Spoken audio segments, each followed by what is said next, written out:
Story 1. The Vanishing Hitchhiker. The rain was coming down in sheets the night Daniel Holloway swore off long-haul trucking for good. He had been on the road for 12 hours straight, guiding his 18-wheeler along the empty stretch of Interstate 35 in northern Texas. The hum of the engine was his only companion until his headlights cut through the curtain of rain and revealed a figure on the roadside. At first he thought it was a mirage, the rain playing tricks on his tired eyes. But as he drew closer, the figure sharpened into the shape of a young woman. She stood in the downpour, soaked to the skin, her hair plastered against her face. She raised a trembling hand, signaling for help. Truckers know better than to stop in the middle of nowhere at night, but something in her desperate gesture broke through Daniel's caution. He pulled over, leaned across the passenger seat, and opened the door. "Get in before you freeze," he said. She climbed into the cab without a word. Her dress clung to her like second skin. Pale blue fabric turned nearly transparent by the rain. Her lips were blue, her hands shaking violently. "You okay, miss?" Daniel asked. She nodded faintly, eyes fixed forward. "Thank you," she whispered. Her voice was thin, raspy, as if she hadn't spoken in years. Daniel drove in silence for a few minutes, stealing glances at her. Something about her seemed off. She sat stiffly, hands folded tightly in her lap, her eyes unblinking as she stared through the windshield. "You got a name?" he asked, trying to break the tension. Her lips parted, but no sound came. Then, after a long pause, she whispered, "Emily." He nodded. "Where you headed, Emily?" No answer, only the hum of the wheels against the wet pavement. The rain eased, but the air in the cab grew colder, so cold Daniel could see his breath clouding in front of him. He checked the thermostat. The heater was blasting, but the chill remained, clinging to him like damp fog. He glanced at her again and froze. The seat beside him was empty. The door was still shut, the window still rolled up. No trace of water on the seat. Emily was gone. Daniel slammed on the brakes, his heart pounding. He leaped out, scanning the deserted road and ditches. Nothing, no footprints, no broken branches, no sign anyone had been there. He stood under the pale glow of his headlights, rain dripping from his hair, wondering if exhaustion had finally pushed him into hallucinations. When he climbed back into the cab, the passenger seat was bone dry. The next morning, shaken but unwilling to let it go, Daniel stopped at a diner just off the highway. He recounted the story to a waitress pouring his coffee. At first, she chuckled, but when he described the girl, the soaked blue dress, the pale skin, the name Emily, her face drained of color. "You're not the first," she said softly. "Truckers, travelers, even a deputy sheriff once. They all say the same thing." "What are you talking about?" Daniel asked. She leaned in. "There was a girl, Emily Parker, 10 years back.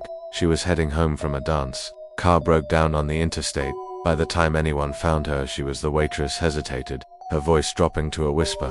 "Gone. Some say a drifter picked her up, others say she just vanished. They never solved it." Daniel felt his stomach knot. "But I saw her. She was in my truck." The waitress nodded slowly. "And you wouldn't be the first one to say that either." Later that week, Daniel went to the sheriff's office in the nearest town. He told his story to a deputy, hoping for answers. The deputy listened patiently but offered nothing. "You were tired," the man said. "Maybe you dozed off. Long hours behind the wheel will do that to you." Daniel insisted, describing every detail, but the deputy only shrugged. "We've had reports before. Same stretch of highway. Nothing we can act on, nothing we can prove." The case file on Emily Parker remained open, unsolved, gathering dust in the back of the office. Months passed, but Daniel couldn't shake the memory. He started noticing whispers among fellow truckers at truck stops. Stories of a girl in a blue dress, appearing in headlights at night. Some said she begged for help. Others claimed she sat silently before disappearing. A few swore she tried to warn them of something, but her words were always lost in static or drowned out by the rain. Each account ended the same. When the driver looked away for a second and back again, the girl was gone. The police dismissed every report. Tired drivers, they said, stressed, hallucinations. But the stories kept coming, piling up like ghostly mile markers along the highway. Daniel quit trucking 6 months later. He never drove that stretch of Interstate 35 again. But sometimes, in the still hours of the night, he swore he could hear her voice, the same whisper, soft and broken, repeating her name, Emily, and he knew he hadn't been hallucinating. He had seen her, he had carried her ghost. if only for a few fleeting minutes, on the endless blacktop where the living and the lost crossed paths. The police could never help her. They never could explain what happened, and that was the most chilling truth of all. Story 2, The Crying House. The Harper family moved into the two-story colonial house in rural Pennsylvania during the fall of 1998. For Martin and Diane Harper, it was meant to be their dream home, an old but charming house with creaking floors and plenty of space for their two children, Claire and Ben. The first night was quiet. The second night, however, Diane woke around 2 a.m. to a faint sound drifting up through the floorboards. At first she thought it was Ben crying in his room, but when she checked on him, he was sound asleep. The sound, she realized, was coming from the basement. It was faint, like someone sobbing far underground. Diane stood frozen at the top of the basement stairs, listening. The cries rose and fell, unmistakably human. Then, just as suddenly, silence. When she told Martin the next morning, he brushed it off. Old houses make noises, he said. Pipes, wood settling, animals outside. You'll get used to it. But Diane didn't get used to it. By the end of the week, the cries returned every night. Sometimes they were muffled, as though coming from behind thick walls. Other nights they were sharp, piercing, echoing through the house like a child in distress. Martin finally heard them too. He grabbed a flashlight, went into the basement, and searched every corner. Nothing, no sign of a break-in, no animals, no leaks in the pipes. The sound always stopped when he went down there. The children started to notice. Claire, who was 8, told her parents she didn't like sleeping upstairs because the lady cries at night. Ben, only 5, said he heard banging beneath his bed, as if someone was pounding on the floor. That was when Diane called the police. 2 officers came one evening after the family reported the noises. They walked through the basement with flashlights, checked the windows, and knocked on the cement walls. One officer crouched, ear pressed to the foundation, but heard nothing. "You're not the first to complain about strange noises in this area," one of them said. "Could be raccoons on the walls, or old plumbing. Nothing criminal though." They left after filing a report, advising the Harpers to call an exterminator, but that night, the cries returned louder than ever. The Harper family began keeping a tape recorder in the basement to capture the sound. One night, the cries came, lasting nearly 20 minutes, accompanied by slow, deliberate bangs on the far wall. When they played the tape back the next morning, it was blank, static, and then nothing. Martin bought a second recorder, same result. The tapes never captured the noise, even when the family swore they heard it with their own ears. Diane's sister came to visit one weekend. On her second night, she bolted awake, convinced a baby was wailing downstairs. She refused to stay another night in the house. It wasn't just crying anymore, either. Sometimes the noises turned into moans, deep and guttural, inhuman in tone. Other nights a faint voice could be heard whispering, though the words were always indistinct. The Harpers were exhausted, terrified, and desperate. One evening while at the grocery store, Diane struck up a conversation with a local woman who asked where she lived. When Diane gave her address, the woman's face darkened. "That house," she said, "it used to be part of the state asylum grounds. The asylum was torn down years ago, but they say tunnels ran under the property. People died down there. Some weren't treated well." Diane felt her stomach drop. When she told Martin, he dismissed it as small-town gossip, but deep down he was starting to believe something unnatural was happening.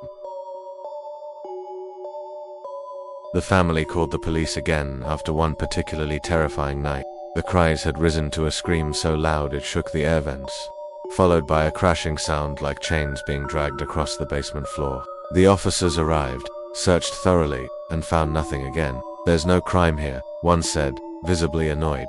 "We can't help you with noises in the walls. Maybe you need to call a priest, not the police." That was the last time law enforcement came to the Harper house. The situation grew unbearable. The children refused to sleep in their rooms. Diane suffered panic attacks, unable to bear the nightly cries. Martin began drinking heavily, trying to drown out the sounds that no one could explain. One night, Claire screamed from her bedroom. Martin and Diane rushed in to find her pointing at the floor. "She's under there," Claire cried. "The crying lady is under the floor." Martin tore up a section of carpet and pried at the floorboards. Beneath them was nothing but solid wood and beams.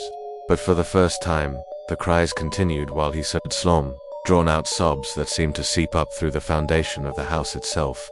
That was the breaking point. The Harpers fled the house within the month, leaving most of their belongings behind. They moved to a rental on the other side of the county and never spoke of the house again. The property sits abandoned to this day. Neighbors say lights sometimes flicker in the windows, though no one lives there. Hikers cutting through the woods claim to hear faint cries drifting on the wind, always at night. The police never returned. Their reports list the Harper complaints as unfounded. Officially, no crime ever took place, but those who lived closest to the Harpers know better. They still call it the Crying House. And no officer, no investigator man of law has ever been able to explain it. Story 3. The Midnight Caller. For 6 months, Sarah Jennings lived in a small rental house on the outskirts of Portland, Oregon, with her 7-year-old son Tyler. She liked the quiet neighborhood. The yard was safe, the neighbors polite but distant, and the rent was affordable. She thought she had finally found stability after her messy divorce. Then the phone calls began. The first came just after midnight on a Tuesday. Sarah had just drifted off to sleep when the shrill ring jolted her awake. Half asleep, she fumbled for the phone. "Hello." Silence. She repeated the greeting, but the line was dead. Just before she hung up, she heard a faint crackle like someone breathing softly on the other end. Then the call ended. She assumed it was a wrong number. But the next night, the phone rang again at almost the exact same time. "Hello," she answered, annoyance in her voice. This time, the silence broke. A low voice whispered her name, Sarah. Her skin prickled. "Who is this?" she demanded. The caller hung up. By the end of the week, the calls came nightly, always after midnight, always the same whispered word, her name. She unplugged the phone once, but when she plugged it back in the next morning, there were 6 missed calls, all marked as unknown number. Sarah reported it to the local police. The officer on duty told her it was likely a prank or harassment case. "We'll put in a request to trace the number next time," he said. That night, the phone rang again. She forced herself to answer, recording the conversation with a small tape recorder she kept on the nightstand. The whisper was clearer this time. "Sarah, I see you." Her blood ran cold. She snapped, "Stop calling me or I'm calling the police." The caller chuckled softly, a sound so unnatural it made her stomach turn. Then the line went dead. She took the tape to the police the next morning. When they played it, all that came through was static. The calls escalated. Sometimes the voice described what she was doing. Drinking tea, it whispered one night. Looking tired. Another time, it mentioned Tyler. "Your boy is asleep now." Sarah panicked, rushing into Tyler's room to find him safe in bed. But she couldn't shake the feeling that someone was watching them. The police put a trace on her phone. A week later, they had a result. The calls were coming from a number that didn't exist, disconnected months earlier. "Could be a glitch in the system," the detective suggested. "Or someone's using a device to mask their calls. We'll keep looking." But Sarah could see the skepticism in his eyes. He didn't believe her. One night, she woke not to the phone but to the sound of whispering inside her house. She crept down the hall clutching a baseball bat. The whispers grew louder, echoing faintly as if carried through the vents. She pressed her ear to the wall and heard it, her name, over and over again, stretched into a long hiss. "Sarah." She tore open the vent cover. Nothing inside, just dust and darkness.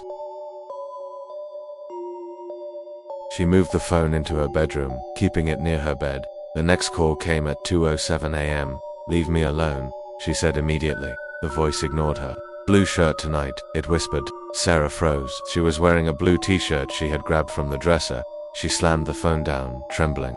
When she checked the locks, every door and window was secure. But the certainty grew inside her. Whoever was calling wasn't just watching from outside. They were inside.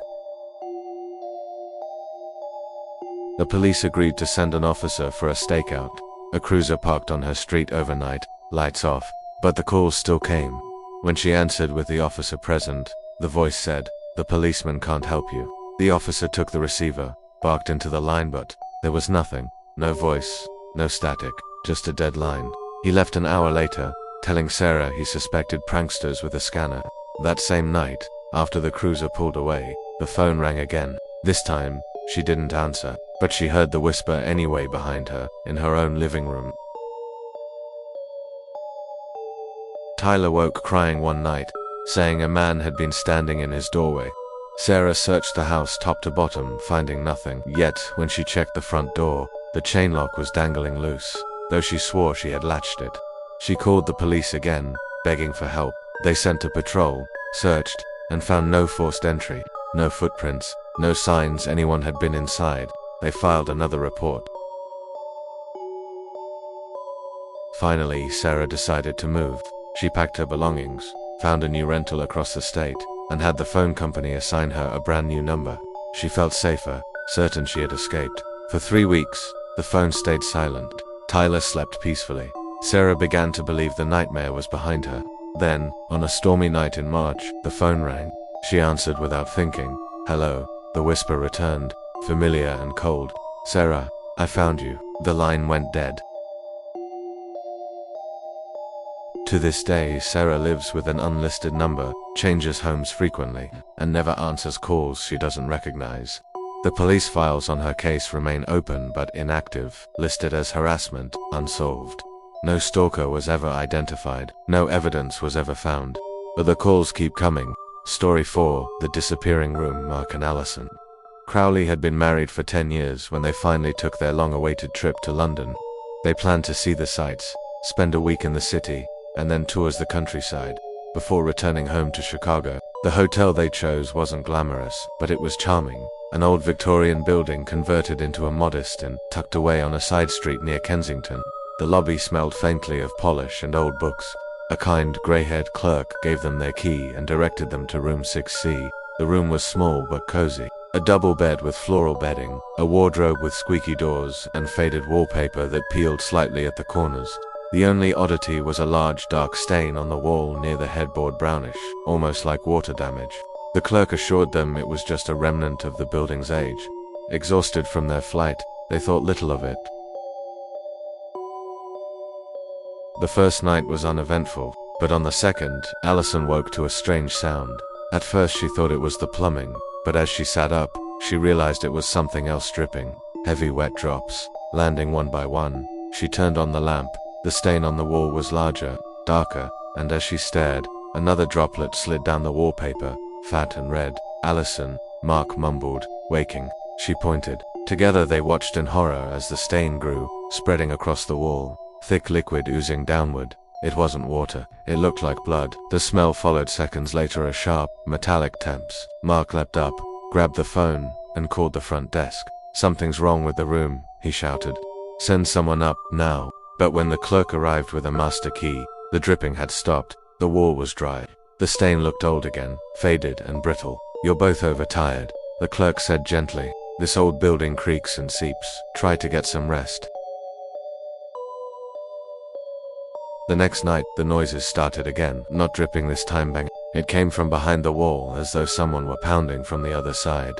3 sharp knocks, then silence. Then 3 more. Mark pounded back, furious. The sound stopped for a moment, then answered with louder bangs, shaking the headboard. They didn't sleep at all. In the morning they confronted the clerk, demanding to change rooms, but he frowned and said there was no room 6C. Allison felt a chill. "Excuse me, you must be mistaken," the clerk said, flipping through the ledger. "The rooms on this floor only go up to 5. We never had a 6C. Mark held up their key. "Then what's this?" The clerk's face darkened. "That's impossible. Where did you get it?" "You gave it to us," Allison snapped. The clerk shook his head. "No, I didn't." They led the clerk upstairs, but when they turned down the hall where room 6C had been, the door was gone. The wall was seamless. No door, no number, no sign a room had ever been there. The Crowleys stood frozen in disbelief. Their luggage, their passports, their clothes, everything was inside that room. "Where is it?" Allison demanded. "We slept here for 3 nights, but the hall stretched smooth and unbroken, as though the door had never existed." The police were called. 2 officers arrived, listened patiently, then searched the hotel. They found nothing. Number 6C, no evidence of tampering. When pressed, the manager insisted the Crowleys were confused or mistaken. "But our belongings are in there," Mark shouted. The officers checked every room, every closet, every storage space. No luggage, no trace of the Crowley stay. The final blow came when the clerk showed them the registration book. Their names were missing. The page where they had signed on arrival was blank. The officers suggested fatigue, stress from travel, maybe even a scam or identity mix-up. They escorted the couple outside, but without evidence of a crime, they couldn't help. The Crowleys never saw their belongings again. Back in Chicago, the experience haunted them. Mark called the hotel repeatedly, but each time, staff insisted no couple by their name had ever stayed there. When he demanded to speak with the clerk who had checked them in, the line went silent. Finally, Allison tracked down an old newspaper article about the inn. In 1962, it had been the site of a grisly murder. A young woman strangled in her room, her body left propped against the wall, blood soaking through the plaster. The room's number, 6C. The hotel officially closed that section of the building in the 1970s, sealing off the entire wing. The Crowleys were left with nothing, no proof, no luggage, no explanation. The police filed their statement as a civil dispute, advising them to contact the US Embassy for replacement passports. But privately, one officer admitted to Allison that he had heard rumors about the place before. Tourists say they see rooms that aren't there, he muttered. Rooms that vanish by morning. The Crowleys never returned to London. They don't speak of the trip unless pressed, and even then they struggled to explain, because there is no logical explanation. They had stayed in a room that didn't exist, slept beneath a wall that bled, and when they left, the room disappeared at their belongings, their peace of mind, and a piece of their sanity with it. The police couldn't solve it. They never even believed it. But Mark and Allison know what they saw, and they know some doors should never be opened. Story 5. The Forest of Silent Screams. The Olympic National Forest in Washington is vast, stretching across hundreds of thousands of acres of dense evergreens, shadowed valleys, and remote trails. Hikers often speak of its beauty, mist curling through ancient trees, rivers whispering through moss-covered stones. But the locals whisper of something else. The screams. In the summer of 2003, 3 college students, Amy, Chris, and Javier, set out to camp deep within the forest. They planned a weekend of hiking, fishing, and stargazing. By nightfall, they had pitched their tent by a stream. As darkness settled, they sat around a fire, laughing, roasting marshmallows. Then they heard it. A scream, far off, echoing through the trees. It was sharp, high-pitched, unmistakably human. Amy dropped her stick, eyes wide. "Someone's out there," she whispered. They listened. A second scream followed, louder this time, closer. It carried a raw desperation, the sound of someone in agony.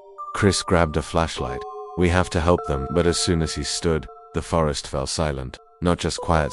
No wind, no crickets, no rustle of leaves. The air itself seemed to freeze. The next morning, shaken but determined to finish their trip, the trio packed and headed deeper into the forest. They hiked for hours, the canopy above them swallowing sunlight. Around noon, Javier noticed the woods had gone eerily quiet again. No birds, no insects, just silence. Then, without warning, a scream ripped through the stillness, this time right beside them. The 3 spun in circles, searching. But there was no one. The sound had come from nowhere, everywhere. That night, only 2 of them made it out. Amy was never seen again. The police conducted a massive search, combing the forest with dogs, helicopters, and dozens of volunteers. They found the campsite. They found Javier and Chris, dazed and incoherent, both swearing Amy had vanished during the night. She followed the screams, Chris insisted. "We told her not to, but she said it sounded like a child. She ran into the trees." Then his voice broke. She never came back. Search teams combed the area for days. Nothing, no tracks, no clothing, no body.